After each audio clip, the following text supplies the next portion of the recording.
tentang budaya positif di sekolah. Dan sebelumnya mari kita sama mendengarkan sambutan dari Kepala Dekan Tunas Karya kepada Bunda Sarjina. Disilakan.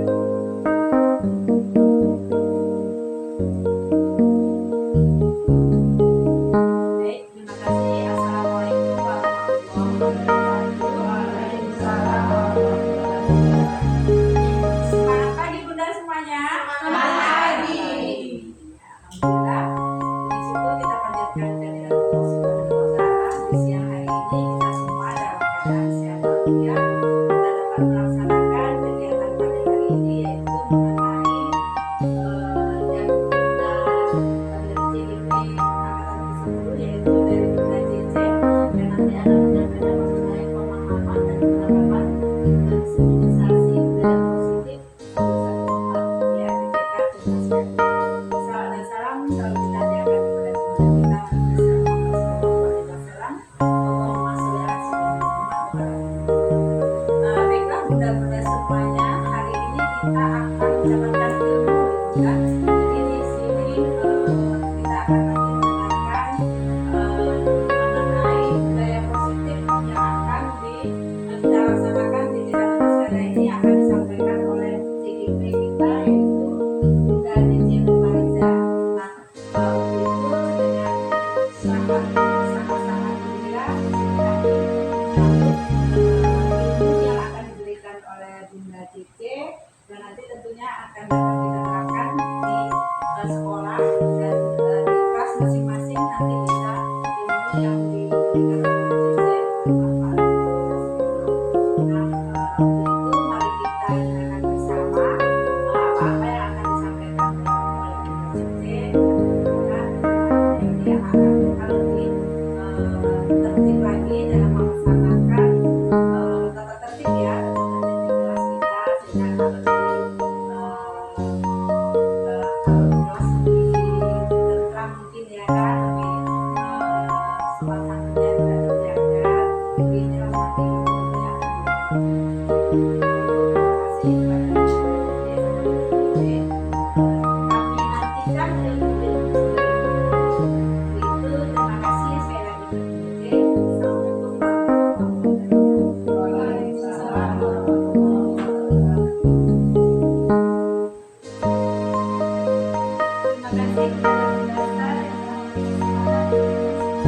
Baik, ya Bunda, kita masuki acara inti kita pada siang ini yaitu berbagi praktik baik dari CGP Angkatan 10. Kepada Bunda Cece, disilakan.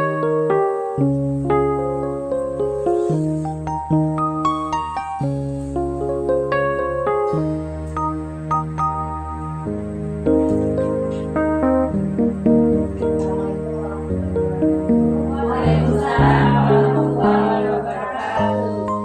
Terima kasih Bunda atas waktu dan kesempatannya dan terima kasih juga atas bunda-bunda semua sudah rela meluangkan waktu tidur siangnya untuk kita hari ini sudah bersedia untuk mendengarkan penyebaran dan pemahaman dan penerapan budaya positif tentang urusan kita di Dekan Tunas Karya ini.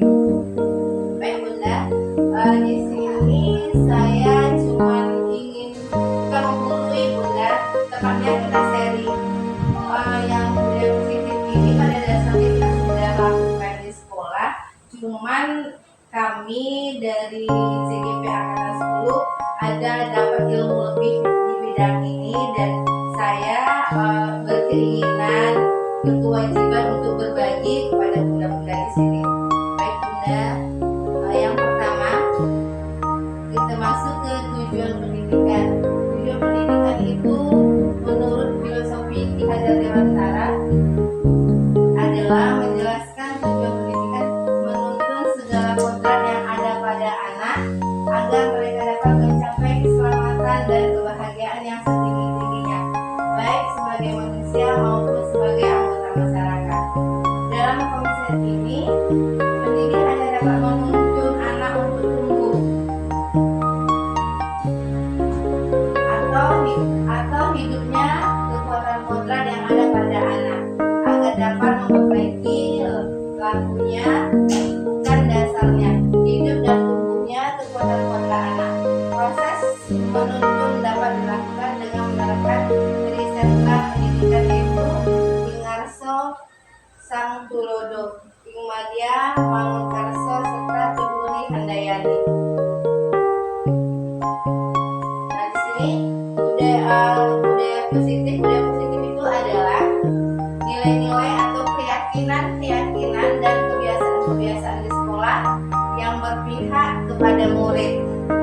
Hal itu dilakukan agar murid dapat berkembang menjadi pribadi yang kritis, penuh hormat, bertanggung jawab, dan sesuai dengan profil pelajar Pancasila. Adapun konsep inti dari budaya positif itu adalah yang pertama itu paradigma belajar, yang kedua disiplin positif, yang ketiga adalah kebutuhan dasar manusia, yang keempat adalah motivasi perilaku manusia, yang kelima restitusi yaitu tentang posisi kontrol guru, yang keenam tentang keyakinan kelas, yang ketujuh tentang segitiga restitusi. Nah, yang kita masuk yang pertama tentang perubahan paradigma belajar. Perubahan paradigma belajar itu dalam membangun positif. Sekolah dapat menyediakan lingkungan yang positif, lingkungan yang aman, nyaman agar siswa mampu berpikir, bertindak, dan mencipta dengan merdeka, mandiri, dan bertanggung jawab. Nah, maksudnya Bunda, lingkungan membangun budaya positif dengan lingkungan yang positif, aman, dan nyaman. Nah, kita di sekolah menciptakan lingkungan yang aman bagi anak, aman bagi pendidiknya, dan nyaman bagi anak serta pendidiknya juga. Serta kalau lingkungan situ sudah aman, otomatis anak akan mampu berpikir dan bertindak serta mencipta dengan merdeka, mandiri, dan bertanggung jawab. Nah, yang kedua, disiplin sangat berkaitan dengan kontrol guru terhadap anak. Nah, kalau gurunya disiplin, otomatis muridnya juga disiplin ya Bun. Terus yang ini masih di paradigma perubahan teori menurut teori kontrol William Glasser. Yang pertama, ilusi guru mengontrol murid. Sebetulnya kita sebagai guru tidak bisa mengontrol murid jika mereka tidak mau. Harus ada dorongan sendiri dari diri murid itu sendiri. Nah, kita tidak bisa paksakan nih murid nih harus mau ini, kamu harus ini, kamu harus itu, kita nggak bisa. Nah, harus ada kemauan dari anak itu. Nah, kemauan itu bisa tumbuh dari mana? Kita bisa bujuk anaknya, kita bisa berbicara dengan anaknya pelan-pelan agar dia mau serta mendapat dorongan dari dirinya, muncul dorongan dalam dirinya. Terus yang kedua, ilusi penguatan positif, efektif, dan bermanfaat. Misalnya, bujukan dan nasihat. Jika terlalu dalam, murid bisa berketergantungan dan tidak mandiri dalam mengontrol dirinya. Ini maksudnya, kalau kita terus membujuk terus, nah dia kebiasaan dibujuk, mau makan juga dibujuk. Nah, kalau mau belajar juga. Jadi jangan dibiasakan terlalu memanjakan murid. Jadi dia tergantungan dengan muridnya. Misalnya nih, Bunda Reda nggak datang bukan bujuknya, dia nggak mau belajar, nggak mau belajar sama bersalah, dapat menguatkan karakter. Artinya, kalaupun kita harus mengeluarkan kritikan, maka kritiklah secukupnya. Dan kritikan tersebut harus membangun, bukan malah membuat murid menjadi tidak percaya diri. Yang keempat, ilusi orang dewasa memiliki hak untuk memaksa. Maksudnya menentukan pilihan adalah hak masing-masing manusianya. Nah, kita nggak punya hak, kita nggak punya wewenang, nggak punya kompeten untuk memaksa anak. Nah, anak namanya anak-anak, kalau dipaksa malah tambah ngambek ya kan Bun?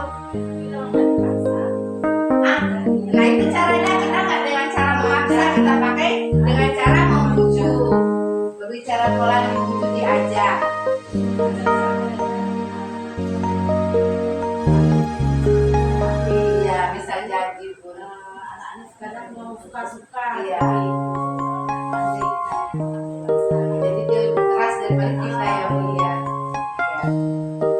Terus kita lanjut, nah masuk ke disiplin positif. Yang kedua itu disiplin positif.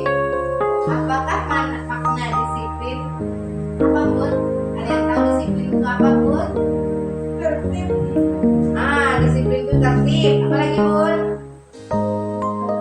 Teratur, taat,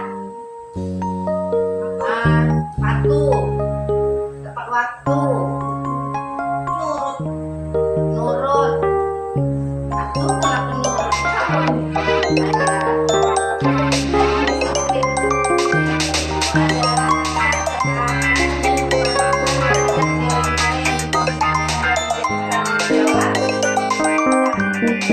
Disiplin adalah rasa kepatuhan terhadap aturan atau pengawasan dan pengendalian. Disiplin adalah upaya untuk memberikan suatu objek, rasa, nilai atau obsesi untuk mentaati peraturan. Nah, disiplin diri membuat orang menggali potensinya menuju sebuah tujuan yang dia hargai. Yang disiplin positifnya ialah kemampuan untuk memerintah diri dalam mengontrol dan menguasai diri untuk memilih tindakan yang mengacu kepada nilai-nilai yang kita hargai dengan penuh tanggung jawab tanpa perintah dari orang lain. Nah, disiplin positif itu dan rasa disiplin itu dia munculnya dari diri kita sendiri, dari intern kita, nggak dari orang lain. Nggak harus disuruh baru kita disiplin. Nah, ini disuruh datang tepat waktu baru datang tepat waktu. Nah, terus nilai-nilai yang kita hargai adalah nilai kebajikan atau sifat positif manusia yang merupakan tujuan mulia yang ingin dicapai setiap individu yang termasuk di dalam nilai-nilai profil pelajar Pancasila. Yang ketiga, kebutuhan dasar manusia.